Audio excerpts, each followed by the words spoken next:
September 24, 1869. Gold plummets from $160 to $133 in minutes. Fortunes vanish. Men weep in the streets. Behind this chaos stands one man, Jay Gould. America's most hated financier has just orchestrated the greatest market manipulation in history. They called him the Mephistopheles of Wall Street, a spider spinning webs in darkness. While other robber barons built empires through steel and oil, Gould conquered through pure cunning. His weapon wasn't muscle, it was the mathematical precision of a man who understood money's deepest secrets. This is the story of how a poor farm boy from the Catskills became the richest man in America. How he crashed the gold market, toppled presidents' reputations, and built a railroad empire spanning 15% of the nation. A man who died friendless but never defeated. May 27, 1836. Roxbury, New York. In a modest farmhouse, Mary Moore Gould gives birth to her son Jason. Outside, the Catskill Mountains stretch endlessly.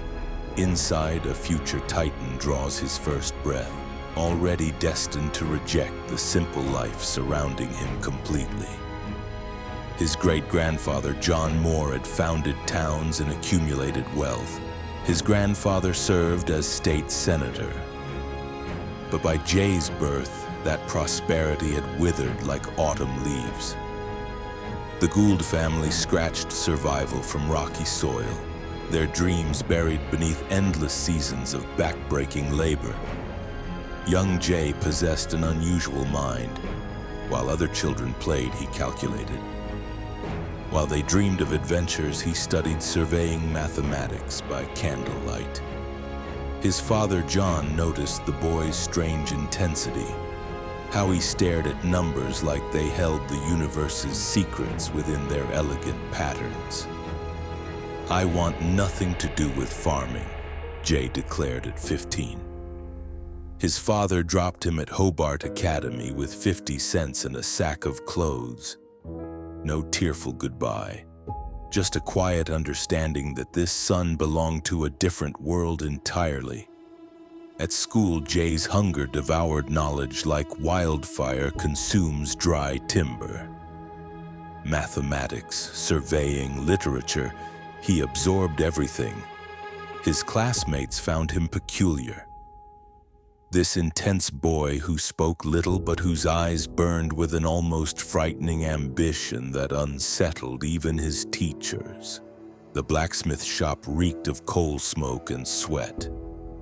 At 16, Jay worked as bookkeeper, his slender fingers dancing across ledgers while muscled men hammered iron. Numbers told stories that muscle never could. Profit margins, material costs. The mathematics of human ambition laid bare. Within a year, the blacksmith offered Jay half interest in the shop. But partnership meant compromise, and Jay Gould never compromised. He sold his share to his father, pocketing the capital. Money was power. Power was freedom. Freedom meant never again sleeping in a farmhouse. 1854. Jay taught himself advanced surveying, then mapped Ulster County's wilderness. Each measurement precise, each calculation perfect. But while creating these maps, he discovered something more valuable than land boundaries. The men who owned these territories possessed fortunes beyond his wildest imagination. His first book arrived like thunder.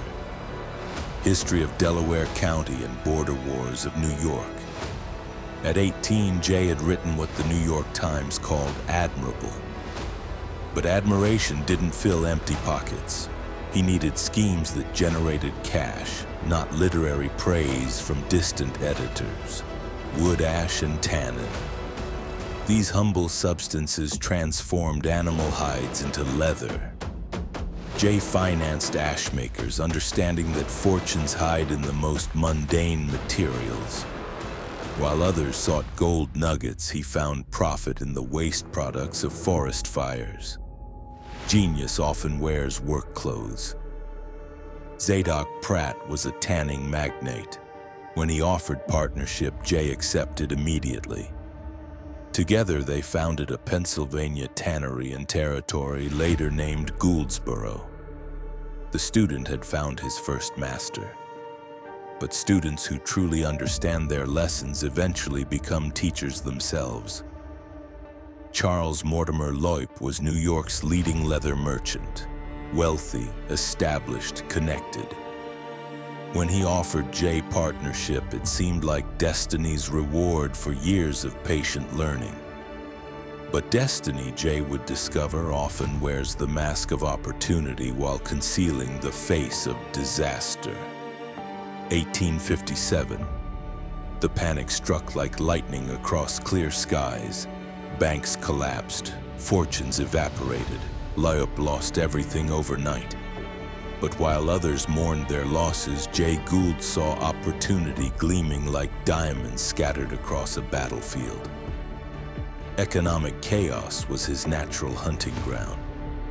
While Loip's world crumbled, Jay bought his properties at panic prices. Distressed assets, desperate sellers. He acquired vast holdings for pennies on the dollar. The panic of 1857 taught him capitalism's most brutal lesson. Other men's disasters become wise men's opportunities. Gouldsboro Lake froze solid each winter. Jay saw profit in ice. Harvesting frozen water, storing it in lakeside houses, shipping it to sweltering New York City summers. He installed railroad tracks beside the lake. Ice became his first commodity empire, cold profit from nature's gift. Loop's death brought vultures. His brother-in-law, David Lee, arrived with armed men claiming the tannery. He believed Jay had cheated the family during the business collapse. Accusations flew like bullets. Lawyers circled like ravens. Jay learned that success breeds enemies faster than friendship.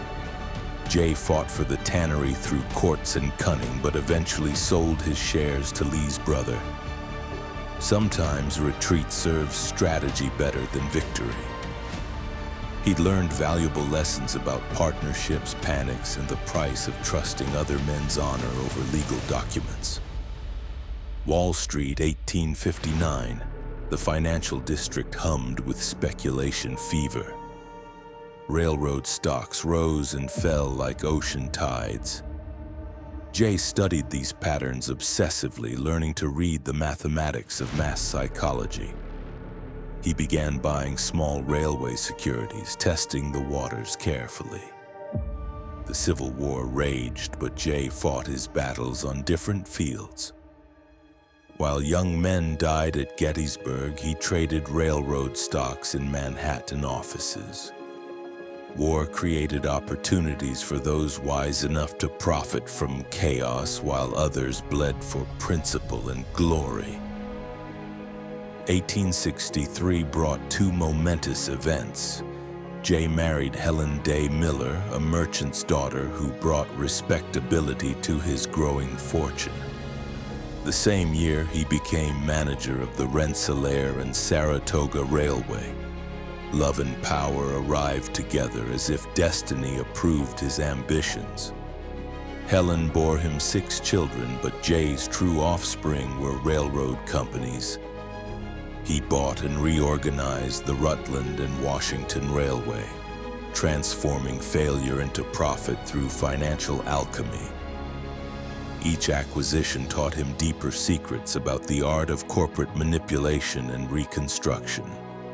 1867. The Erie Railroad Board welcomed Jay Gould as director. Erie was a prize worth fighting for. Thousands of miles of track connecting the Great Lakes to the Atlantic Ocean. But this railroad already had a king, Cornelius Vanderbilt, the Commodore himself. Vanderbilt was American royalty, rough, powerful, undefeated in 50 years of business warfare. He'd built shipping and railroad empires through sheer force of will. When he wanted something, he took it. When he wanted the Erie Railroad, he expected no resistance. But Jay had found allies in his war against the Commodore. Daniel Drew was a wily cattle drover turned financier. James Fisk was a flamboyant showman who loved luxury and risk equally. Together, they formed an unlikely trinity united by one shared purpose: defeating Vanderbilt. Their weapon was fraudulent stock. When Vanderbilt bought Erie shares, they printed more. When he bought those, they printed again.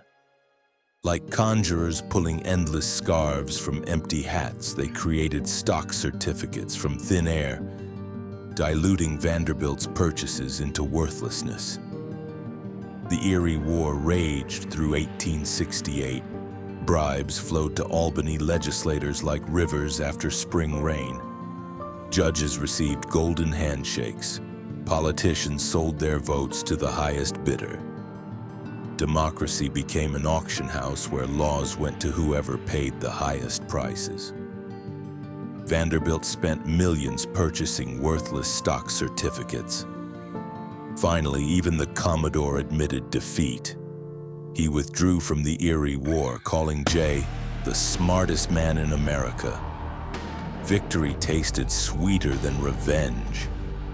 Jay Gould had outmaneuvered the nation's most feared business warrior. Control of Erie brought new opportunities and darker schemes. Jay and Fisk courted William Boss Tweed, New York's corrupt political king. Tweed could deliver favorable legislation for the right price. Politics and business merged into one magnificent corrupt organism that fed on public money.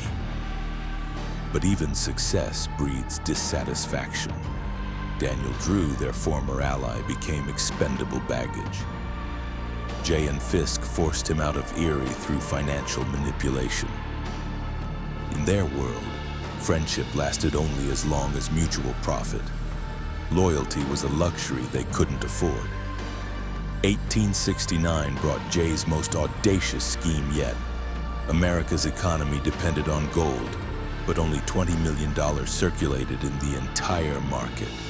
Jay realized a simple truth: corner the gold supply, and you control the nation's financial heartbeat.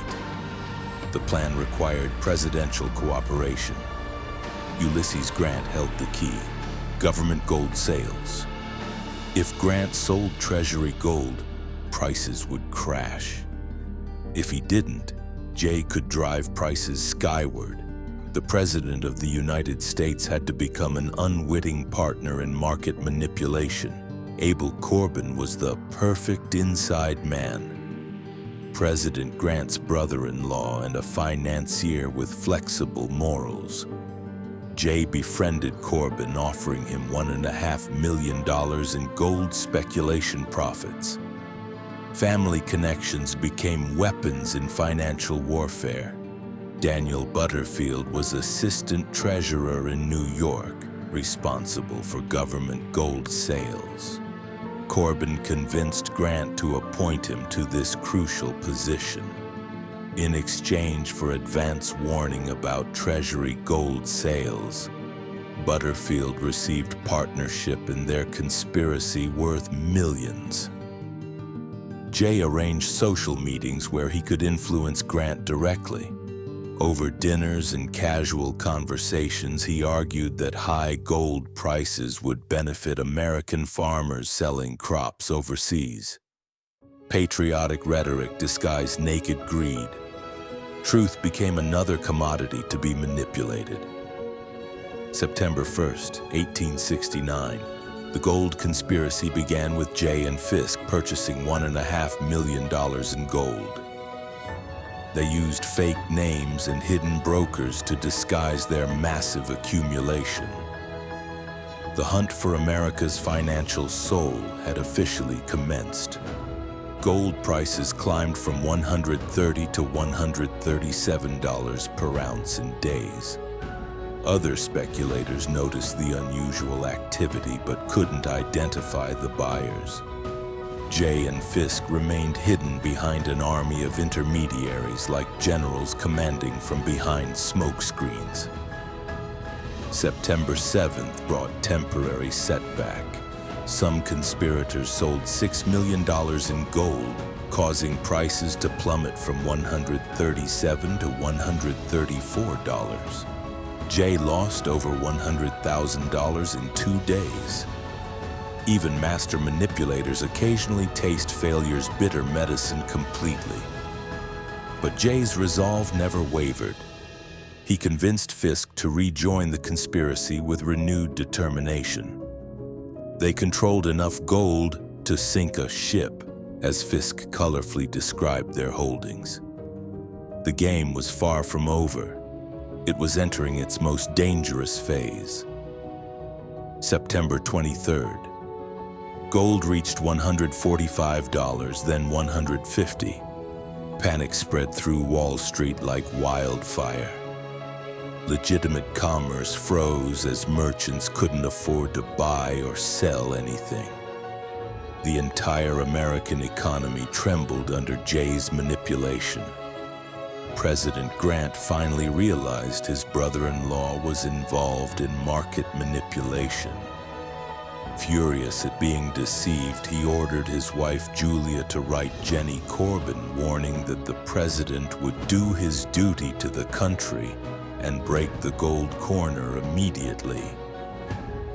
Jay discovered Grant's change of heart too late to warn his partners, but not too late to save himself. While Fisk continued buying gold enthusiastically, Jay secretly began selling his holdings. Honor among thieves lasted only until self-preservation demanded treachery. September 24th, 1869. Black Friday dawned gray and ominous. Gold reached $162 per ounce. Mobs surrounded the gold room on Wall Street. Reporters sensed impending catastrophe. The greatest financial drama in American history was approaching its climax. At 11:45 a.m., Treasury Secretary George Boutwell received Grant's order.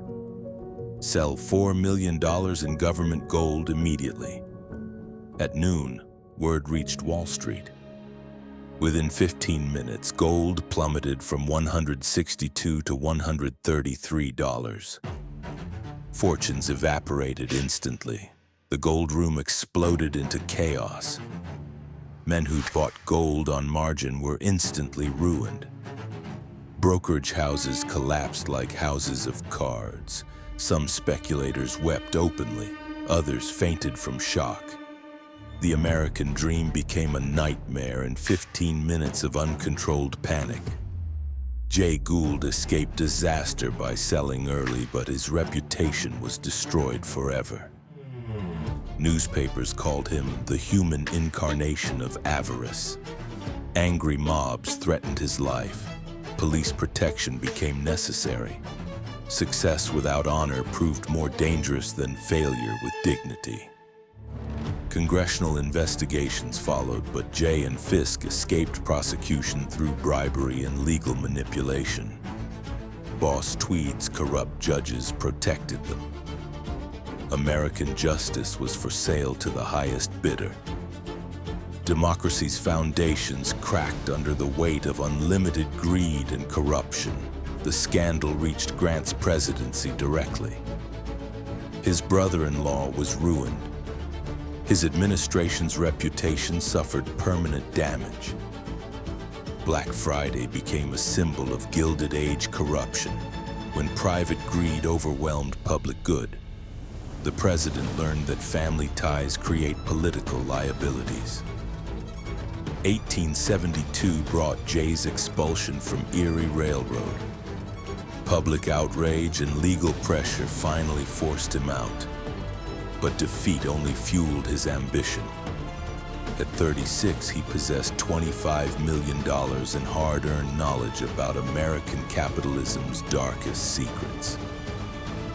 The American West beckoned with golden opportunities. Union Pacific Railroad controlled transcontinental commerce. but its stock was undervalued. Jay began accumulating shares quietly, like a hunter stalking prey. The Eastern robber baron was heading west to build an empire. By 1874, Jay controlled Union Pacific through patient stock accumulation.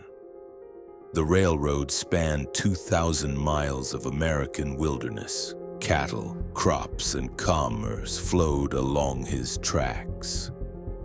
He'd become the king of Western transportation, ruler of steel rails. Success bred expansion. Jay acquired additional Western railroads until his empire covered 15,800 miles of track, 15% of America's total rail mileage. No man in history had controlled such transportation dominance. He was reshaping the continent's economic geography. But Jay's true genius lay in manipulation, not management. He drove Union Pacific stock prices up through publicity campaigns, then sold his holdings for massive profits. By 1882, he'd extracted fortunes from railroad speculation while leaving operational headaches to others. Western Union Telegraph Company controlled American communications, but Jay coveted this monopoly. He created competing telegraph companies, then waged price wars until Western Union weakened. In 1881, he purchased his wounded competitor for bargain prices. Destruction preceded acquisition. Information was power, and telegraph lines carried information instantly across vast distances. Jay now controlled how America communicated with itself. News, stock prices, business orders, everything flowed through his wires. He'd become the nervous system of American commerce. 1879 brought media ownership. Jay purchased the New York World newspaper, adding journalism to his empire. Now he could shape public opinion while conducting business operations. Truth became another commodity to be bought, sold, and manipulated for profit.